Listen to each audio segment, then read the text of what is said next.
ज्या घटनेनं राज्यासह देश हादरला होता त्यात मिळालेल्या न्यायाला सर्वांनाच हायसं वाटलंय. गुन्हा करताच कामा नये अशी जरब बसायला हवी, तेव्हाच गुन्हेगारीला चाप बसेल, हीच तर आपली सर्वांची भूमिका असते. मात्र हा न्याय कायद्याच्या चौकटीत असायला हवा आणि असंच घडलं. न्याय मिळाला.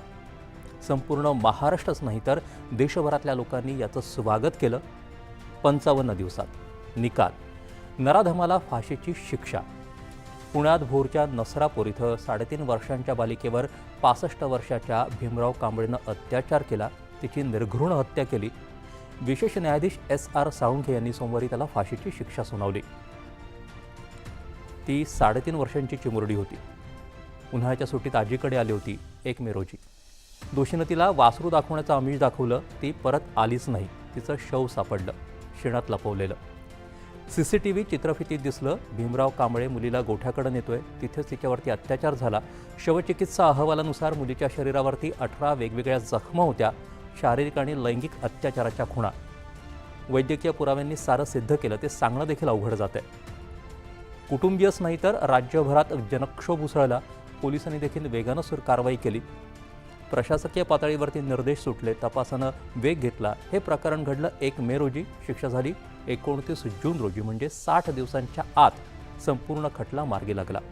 पोलिसांनी 15 दिवसात आरोपपत्र दाखल केलं. हे 1200 पानांचं आरोपपत्र होतं. त्यात 55 साक्षीदारांचे जबाब होते. DNA जुळणी, वैज्ञानिक पुरावे आणि CCTV फुटेज हे सारं न्यायालयानं ग्राह्य धरलं. 28 मे रोजी आरोप निश्चित झाले. 21 जून रोजी युक्तिवाद संपले. 25 जून रोजी दोषी ठरवण्यात आलं.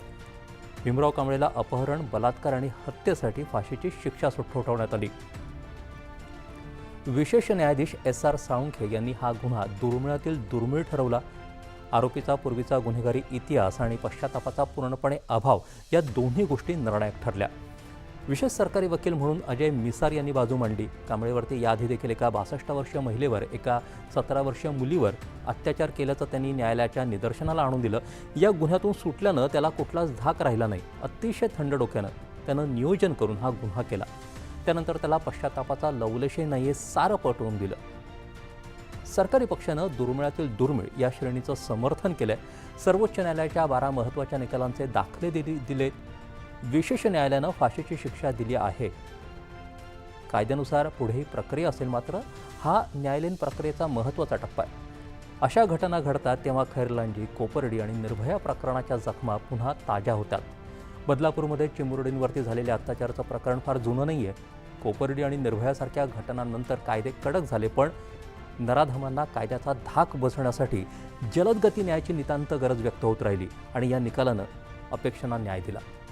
कायद्याचं कवच, शासकीय योजना आणि जाणीव जागृती या त्रिसूत्रीचा अवलंब प्रशासकीय पातळीवरती केला जातोय.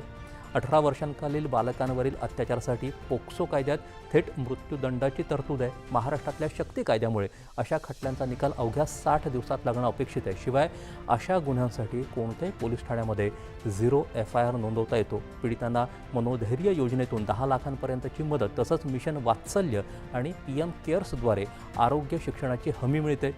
संकटात सापडलेल्या बालकांसाठी 1098 तर महिलांसाठी 1091 आणि 181 हे मदत क्रमांक सदैव सज्ज आहेत. सुरक्षिततेसाठी शाळांमध्ये गुड टच, बॅड टचचे शिक्षण अनिवार्य केलं आहे. शासन, समाज, शिक्षण संस्था याबरोबरच पालकांनी देखील सजग राहणं गरजेचं आहे. मुलांना 3-4 वर्षांच्या वयापासूनच शरीराच्या सुरक्षिततेचे वैज्ञानिक धडे दिले पाहिजेत.